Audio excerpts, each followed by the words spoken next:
What's good, YouTube? Cardfight King here, AQUA Life Baby. You already know. Today, guys, I'm gonna give you guys a deck profile on my Aqua Force Stride Savas build that I used to get top 8 with at our DMV Dynasty Cup series tournament that we had at Island Games in Centerville, Virginia, yesterday, October 17th.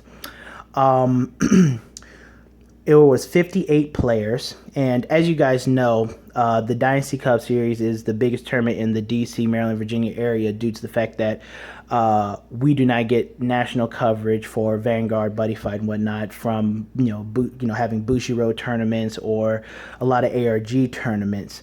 Even though there is going to be an ARG in Frederick, Maryland, at Tournament City Games on the 24th of October.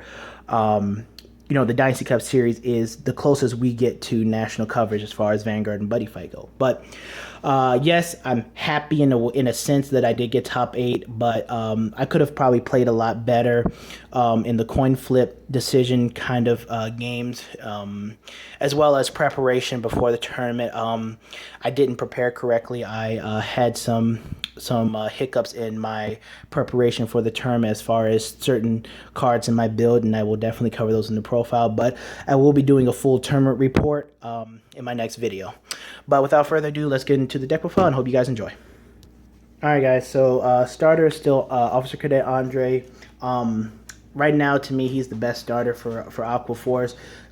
Just another unit that helps us get to that third, fourth battle so we can get off our title boars and Socrates and Lambros plays. Very, very clutch. 4 heal triggers. You gotta run heal triggers, obviously. 4 draw. It's still it's a standard 8 crit 4 draw lineup. Malika, as usual, comes in handy going into Soul, providing ammo for high tie sniper, as well as making Tidal Assault and Benedict and units like that able to hit some really good numbers, especially when they have to restand with less power. And then 4 copies of Supersonic Sailor. I didn't use him at all yesterday, but it's better to have it and not need it than to need it and not have it. And then 4 other crit triggers. All right, on to grade 1. Quick side note about the triggers. I was going to run with my 6-6 build that you guys saw, 6 draw, 6 crit, but through playtesting with this lineup, I felt that this was a lot better for me because I was able to maintain hand advantage a little bit better against brawlers and units and decks like that, and I went for a more aggressive crit trigger lineup. So that's pretty much why I did that, just because I felt I had better handle on hand advantage, throughout my build and with my worst matchups. But that's it. All right, grade 1. All right, guys. So grade 1, we are running our obligatory perfect guards. Running the G perfect guards. Now this is where one of the changes in preparation should have made. I should have just taken my own advice, and for a bigger scale tournament for 58 players, I should have gone with Pashko. Now, I didn't expect Dimension Police to be there to be abundance of Dimension Police, them to be a problem, but I lost to our eventual champion who went undefeated with pure Metal Borgs. Metal Borgs with the new Metal Borg grade 3 that they got from their clan booster a while back, but it would have definitely helped me in that matchup against his swings with Laurel and whatnot if I were able to perfect guard my rear guard. But yeah, definitely one of those things I would change for bigger scale tournaments. I should have gone to Pashko, especially the way I was able to manage my counterblast. I should have just gone to Pashko. But you guys definitely can run this card if you guys aren't worried about Dimension Police and whatnot. 4 stride enablers because we need to be able to stride. And now, guys, I went to 4 Stacia and 1 Orthea because I valued Stacia's free 9k at anything in the front row and restanding plays with Lambros more so than I did with Orthea's resist, because I was like, there's not a lot of Kagero players. I know going down to Virginia, it's a very diverse type of meta. So I know there's not a lot of Kagero players, and I didn't expect to face Kagero a lot. So I didn't really, or Gear Chronicle, because Next Age's price was hyped up and things like that. But she was okay, but I wanted to go for more consistency in having a costless way to hit the fourth battle, as well as a card who sets up Tidal and Magnum for the Lambros restand combo plays when you swing Tidal or Magnum at the rear guard. So that's why I went with this lineup. It was okay, but obviously when the clan booster comes out, there will be some changes. All right, on to grade 2. All right, guys. So for grade 2, we have our staple cards: 4 copies of Magnum Assault and 4 copies of Tidal Assault. As you guys know, these are the staples for Aquaforce. Magnum Assault is one of the new leaders of Aquaforce and being able to hit the fourth battle. A lot of combo plays, being able to restand with plus 2,000 power for the turn. And Tidal Assault, being a leader since BT13, being able to get his effect off early game, restand plays early game and really put pressure on your opponent from just having 2 columns. And again, definitely good because he's a free restander and works really well with different Lambros combo plays. And when you put like a card like Malika on him, he can hit some really important numbers for us. And then there was something I started doing with him a few days before the tournament, where is if I open up with a Tidal Assault and another grade 2 in hand, I would move my starter to the right or left column so that when I ride my grade 2, I could call out Tidal Assault and be able to swing with my Vanguard at a rear guard.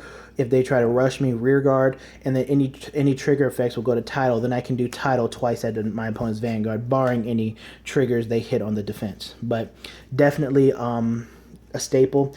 And I'm still running 2 copies of Saberflow Sailor and 2 copies of High Tide Sniper.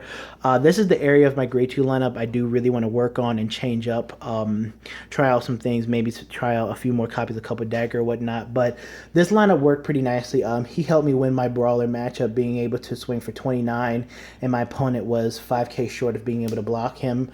And then Saberflow Sailor helped me out in my Bermuda matchup in top 8, top digging a perfect guard, so I could survive Olivia's crit, her gaining a crit, and then move on to my Lambros turn for the finish in game 2. But definitely cards that help me out in respectively in their both regards. But I do want to work on this because I feel like I could have done something a little bit better with this lineup. All right, and on to grade 3. All right, guys. So for grade 3, still running 1 copy of Benedict. Benedict was there a lot to help me reach the fourth battle. He was like an additional Tidal Assault. Helped me out in my Bermuda matchup. Even though I lost the game, he was on the field just enabling the fourth battle. I was able to top deck a stride, and I was at least able to put pressure on him with Lambros. But definitely came in handy. Won me a game against Sanctuary Guard, so he was a really nice tech. And then obviously 3 copies of Max. Max came in the clutch a lot of the times, making him a 17 or 22k attacker on the Lambros plays, but also was able to make plays with backfield switching units around the field, like High Tide Sniper giving him plus 2,000. So then High Tide, I would take High Tide from here, switch him with something there, and High Tide would be, or switch him with Max, and then High Tide would be at 21k. So definitely a card that's really good. Combos really well with the deck. Obviously, I think his name is Skiros from the Clan Booster is a much better backup Vanguard to ride. So I'll do more discussion on the Clan Booster in another video, but definitely Max helped out. And then 4 copies of Thavas, our main grade 3 Vanguard that we want to be on. His GB2 ability, I didn't use it all day yesterday, but it was there if I did need to. But generally, you generally use it when you're out of Lambroses, your opponent somehow survived 2 Lambroses, or you just aren't in a situation where you're able to, where striding could hurt you depending on what you would have to drop, where you could just play what you have and you're at GB2. And you can just go in with his ability, being a Silent Tom with an extra crit. But in his stride break ability it's just really good for some field control. You catch your opponent with just a starter on the field, you can hit 4 battles. That trigger essentially can be a guaranteed retire on their starter. I know I was able to retire Akari in my Bermuda matchup, and I was able to retire the Mega Colony starter in my Mega Colony matchup. So yeah. All right, and on the stride deck. Alright guys, so for striding, I changed it up a bit. So I'm still keeping 1 copy of Socrates. Still a pretty decent card. I actually made a pretty nice play with him yesterday. My opponent did hit a trigger when I swung with him, Vanguard, put on Vanguard, but I had Max on the board. Max was sitting there at 11, but I was able to swing with Max, retire a unit, and force out a guard from his hand because his ability allowed Max to gain plus 5,000 power, but he's okay. But there is a card that's going to be much better than him coming out. It's a promo card. I think his name is Aristoteles. When you attack on the third battle of the turn or more, or wave 3 or more, you get to pick one of your opponent's units and retire it. So free retire, something definitely we needed. And then I ran 3 copies of Title Board. Now the reason why I took out Blizza out of the deck, guys, is because I figured that if I'm striding to Blizza just to get my GB2 off, then I'm in some kind of trouble as far as reaching the 4th battle or striding is concerned. Because generally when you go in, generally in Aqua when you go into Blizza, that means that you do not have a comfortable hand or you do not have the resources to comfortably get to the 3rd, 4th battle of the turn to get Thavas's ability off or Tidal Bore off or Socrates off and things like that. You're not in a good position as far as your hand goes and what's on your board.